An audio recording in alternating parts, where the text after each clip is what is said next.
And you start asking yourself questions like, if we raise prices, do we lose our customers? If we don't raise prices, are we idiots and leave money on the table? And if you've raised your first real round and pricing feels kind of awkward, this video is for you. See, here's the uncomfortable truth. Most startups don't undercharge because they're bad at pricing. They're undercharging because they're still selling to yesterday's buyer. Well, you've changed, your product has matured, and your buyers, they haven't just evolved, they kind of switched species. Hey, and if that sentence made your stomach feel a little tighter just then, you're at the right place. So let me quickly guess where you are and see if that feels right. You have early traction, you have real customers. You probably have a bunch of POCs that you're trying to turn into real contracts, and you raised your first proper round. And now there's this quiet tension in the room where sales feel a little weird, pricing feels brittle, and upgrades almost scary. And you start asking yourself questions like, if we raise prices, do we lose our customers? If we don't raise prices, are we idiots and leave money on the table? And why was everything so much easier when everything was chaos back then? Well, this phase right now is super sneaky. So you've probably seen the technology adopter bell curve, right? So there's this bell curve, the first 2.1% are the crazy people, the inventors, you. And right after that are the early adopters. You were selling to early adopters. They buy your vision. They forgive rough edges around the product. And they kind of don't mind living close to the fire.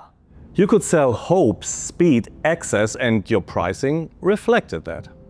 It was more like proof of concept pricing, made rates, founder-friendly deals, and let's just get this live and we figure it out later sort of energy. And that wasn't wrong. That was precisely what was needed back then. But right now, you start selling to the early majority. So the early adopters are about 14.5, 0.6 or whatever % of the market. And now we get to the fat bit of the bell curve, and the first slice on the left is early majority, is like 36% or so. And you want to get to them. And early majority founders don't want to buy hope. They want to buy reliability. They don't want an exciting product, they want a boring product. One that works, set and forget. They don't ask, wow, what could this become? They ask what happens and what breaks if this fails. They're risk averse. They're totally different species. Well, and suddenly, pricing isn't the real problem anymore. They have money. They're happy to pay, but they're not signing a contract that exposes them to risk. No chance. The real fear isn't charging more. The real fear is having this conversation. It's super uncomfortable.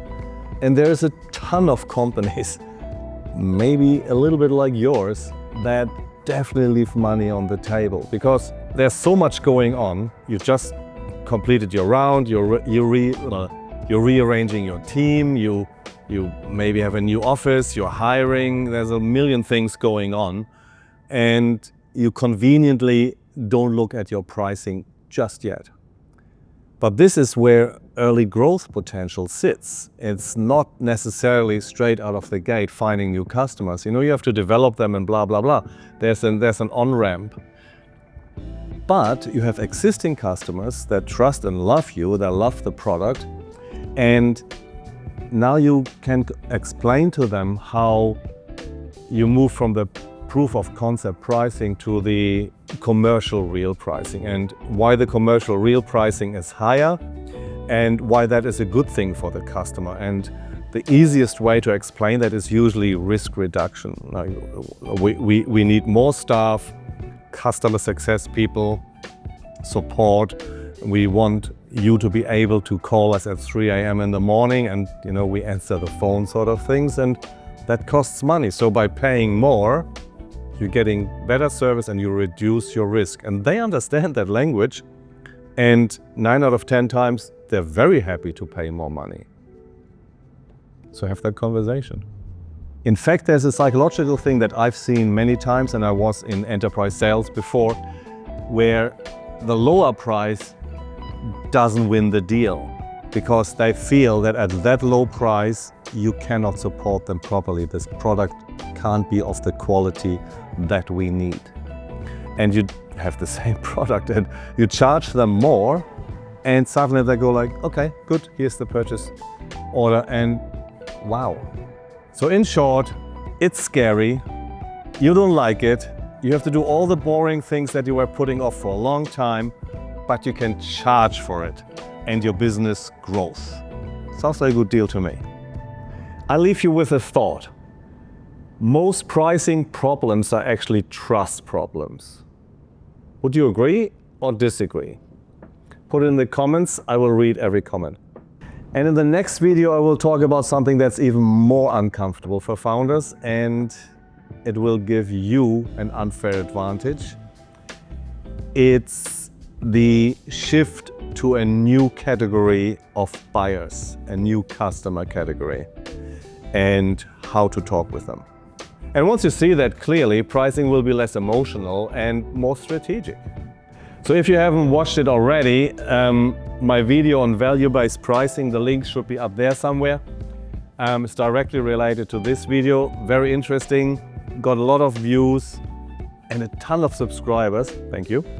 And this video is about the fact that suddenly everything feels hard, and the next video is about what happens and what breaks if you don't move to a new type of customer.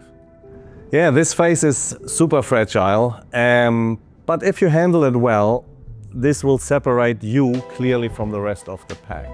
So this is a great threat, but also a massive opportunity if you get it right. And this is where you stop surviving and start becoming boring in the best possible way. All right, I enjoyed this. Have a good one. See you next time.